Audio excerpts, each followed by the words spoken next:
இன்னொரு பக்கம் நம்முடைய முதலமைச்சரை போன்றவர்கள் பச்சை பொய்ய பேசுறாங்க. பச்சை பொய். சமகிரக சிக்ஷா நிதிங்கய்யா எல்லா இடத்திலும் குறிப்பாக எண்ணையும் எழுத்தையும் ஊக்குவிக்க மத்திய அரசு கொடுக்கக்கூடிய பணம். இவங்க தான் லெட்டர் எழுதினாங்க மார்ச் 15ஆம் தேதி போன ஆண்டு மத்திய அரசுக்கு, தமிழகத்தில் PM ஸ்ரீ பள்ளி எங்களுக்கு வேண்டும், எங்களுக்கு தயவு செஞ்சு கொடுங்க அப்படின்னு தமிழ்நாட்டினுடைய தலைமைச் செயலாளர் கடிதம் எழுதுறார். மாநில அரசு ஒப்புதல் கொடுத்துட்டாங்க. PM ஸ்ரீ பள்ளி 14,000 பள்ளிகள் நம்முடைய பிரதமர் அவர்கள் கொண்டு வர்றாங்க. தமிழ்நாட்டுக்கு கொஞ்சம் கொடுங்க. இன்னைக்கு சொல்றாங்க எங்களுக்கு PM ஸ்ரீ வேண்டாம். போன ஆண்டு அவங்க கடிதம் எழுதுறாங்களா இல்லையா? மாநிலத்தினுடைய தலைமைச் செயலர் அவரே கையெடுத்து அவரே பெண்ணெடுத்து அவரே கையெழுத்து போடுவாரா முதலமைச்சரை கேட்காம? இந்த ஆண்டு அரசியல் செய்கின்றார்கள். தமிழகத்திற்கு ஒடுக்கப்பட வேண்டிய நிதி மடைமாற்றம் செய்து குஜராத்துக்கும் உத்தரப்பிரதேசுக்கும் அனுப்பிட்டாங்க. இதைத்தான் நான் சொல்லுகின்றேன். முதலமைச்சர் அவர்கள் பொய்யெல்லாம் சொல்ல ஆரம்பிச்சு அடுத்த கட்டத்துக்கு போயிட்டாங்க. இந்த ஆண்டு குஜராத்துக்கு சமகிரக சிக்ஷாலே ஒதுக்கப்பட்டிருக்கக்கூடிய நிதி 1598 கோடி. முதல் தவணையாக 510 கோடி கொடுத்திருக்காங்க. உத்தரப்பிரதேசுக்கு ஒதுக்கப்பட்ட நிதி 6971 கோடி. முதல் கட்டமா 344 கோடி கொடுத்திருக்காங்க. தமிழகத்திற்கு முதல் கட்ட நிதி வர இருக்கிறது. முதல் கட்ட 2 மாநிலத்துக்கு கொடுத்துட்டீங்க, தமிழ்நாட்டுக்கு முதல் கட்ட கொடுக்கல. அப்ப எனக்கு நீங்க சொன்ன எல்லா நிதியும் அவங்களுக்கு அனுப்பிட்டீங்கன்னு சொல்றது பச்சை பொய் தானே? பொய் தானுங்க. நாம் தமிழகத்திற்கு நிதி கொடுக்க மாட்டோம் என்று எங்கேயும் சொல்லவில்லை. முதல் கட்டமாக அறிவித்த நிதி சில மாநிலத்திற்கு போயிருக்கு. சில மாநிலம் கேரளா, வெஸ்ட் பெங்கால், தமிழ்நாடு உட்பட சில மாநிலத்துக்கு வரல, வரும். முதலமைச்சர் இங்கோடு நிக்கல, பாசிச பாஜக அரசு. அதற்கு நாம பதில் சொன்னா முதலமைச்சர் சொல்றாரு ஆளுநர் இருக்கணுமா அண்ணாமலை இருக்கணுமா?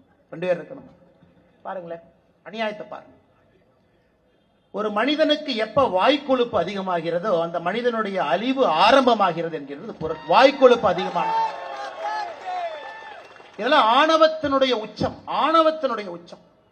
இன்னொரு கட்சியில யார் தலைவராக இருக்க வேண்டும் என்பதை இன்னொரு கட்சியில் இருக்கக்கூடிய ஒரு நபர் முடிவு பண்ணுவாங்க. ஏங்க உங்க கட்சியில தான் துண்டை போட்டு நீங்க உங்களுக்கு அப்புறம் பையன், அதுக்கப்புறம் இன்ப நிதி, அதுக்கப்புறம் என்னமோ நிதின்னு வச்சிருக்கிறீங்க. இந்த கட்சியை பொறுத்தவரை அண்ணாமலை தொடர்ச்சியாக இருக்க மாட்டான்.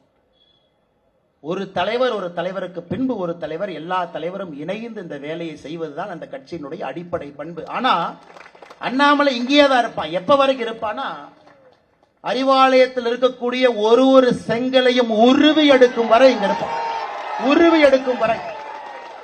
இந்த ஊழல் பெருச்சாளிகள் 35 அமைச்சர்கள் ஊழல் பெருச்சாளிகள் 2026 சிறைக்கு செல்வதை பார்ப்பதற்கு இந்த நாம அதுவரை நிச்சயமா இருக்கும். அதுல உங்களுக்கு எந்த சந்தேகம் வேண்டாம். இதையெல்லாம் கேட்டா கோபம் வருது. அன்பில் மகேஷ் பொய்யாமல் இன்னைக்கு காலைல சொல்றாரு, என்னங்க ஒரு கட்சியினுடைய மாநில தலைவர் என்னை பார்த்து பொய் சொல்றீங்கன்னு சொல்றாரு. நான் எதுக்குங்க பொய் சொல்றேன்? ஏங்க திருச்சிராப்பள்ளியில உங்க சொந்த ஊர்ல, உங்க சொந்த திருச்சிராப்பள்ளியில ராமநாதபுரம் அப்படிங்கிற கிராமத்துல 2 ஆண்டுகளுக்கு முன்பு அரசு பள்ளியை இடித்து குழந்தைகள்லாம் மரத்துக்கு கீழே உட்கார்ந்து 2 வருட காலமாக பாடம் நடந்து கொண்டிருக்கிறது. 2 வருட காலமா பச்சைமலை பகுதியில் ராமநாதபுரம் கிராமத்தில் 2 வருஷம் ஸ்கூல் கிடையாது அவங்களுக்கு. இடிச்சாச்சுங்க. 2 வருஷம் ஆச்சு இடிச்சாச்சு.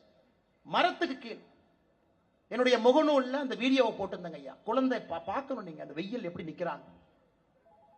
அதுக்கு நாங்க PM ஸ்ரீ பள்ளி கட்டி கொடுக்கிறோம்னு சொல்றோம். நவோதயா வித்யாலயாவை கொடுக்கிறோம்னு சொல்றோம். கேந்திரிய வித்யாலயா எவ்வளவு வேணுமோ கொடுக்கிறோங்கிறோம். நவோதயா வித்யாலயா பேரை வேற ஏதாச்சும் பேரை மாத்துக்கிறீங்களா, அதுக்கும் தயாரா இருக்கிறோம். அதை வாங்குவதற்கு துப்பில்ல. ஆனா அன்பில் மகேஷ் பொய்யாமொழி பையன் அவர் நடத்தக்கூடிய பள்ளி விழாவில் பங்கேற்பாரு. ஒருத்தர் வந்து கேட்பாரு, அந்த சயின்ஸ் ப்ராஜெக்ட் நல்ல விருது வாங்கினீங்கல்ல. அந்த பையன் நல்ல பையன், நான் எதுவும் பண்ணீங்க, சும்மா தாங்க நின்ன, யாருக்கோ விருது வாங்கினாங்க, என்னை விட்டுருங்க. உங்க பையனுக்கு ஒரு நியாயம். திருச்சி மாவட்டத்தில் இந்த மரத்துக்கு கீழே உட்கார்ந்து இருக்கக்கூடிய ஏழை குழந்தை தாய், அவங்களுடைய குழந்தைக்கு ஒரு நாய். இதாயா நீ வச்சிருக்கிற சமூக மாடல் லட்சம்? நீங்கெல்லாம் வந்து பேசுறீங்க, கேட்டா நாங்க பொறுப்பு இல்லாம பேசுறேன்னு பட்டம் வேற கொடுக்கிறேன். அன்பு தொண்டர்களே, அன்பு சொந்தங்களே, தமிழகத்தை மாற்ற வேண்டிய நேரம் வந்துருச்சுங்க. ஏன்னா இப்ப மாத்தலைன்னா தமிழகத்தை யாராலும் மாற்ற முடியாது. அந்த நேரத்தை நோக்கி வந்து விட்டோம். எல்லாம் தலைகீழாக குட்டிச்சவராக இருக்கிறது. கல்வியிலிருந்து சட்டம் ஒழுங்கிலிருந்து எல்லாம் ஆனா முதலமைச்சர் என்ன 23ஆம் புலிகேசியை போட 2 பேர்த்த கூட வச்சிருக்கிறார். மன்னா மாதம் மும்மாறி மழை பொழிகிறது, அப்படியே வாங்க மக்கள் அப்படியே சிரிச்சுக்கிட்டு ஆனந்தமா இருக்கிறாங்க. இன்னொருத்தர் வேற வெக்கமே இல்லாம சொல்றாரு, இந்த அரசுல தான் பெண்கள் பாதுகாப்பு, வெளியே வாயா செப்பல் எடுத்து அடிக்கிறவங்களா உட்கார்ந்து இருக்கிறாங்க. 2026 சட்டமன்ற தேர்தலுக்கு ஓட்டு கேட்டீங்களா, வெளியே வரதான போறீங்க இப்பெல்லாம் பேசுறாங்க.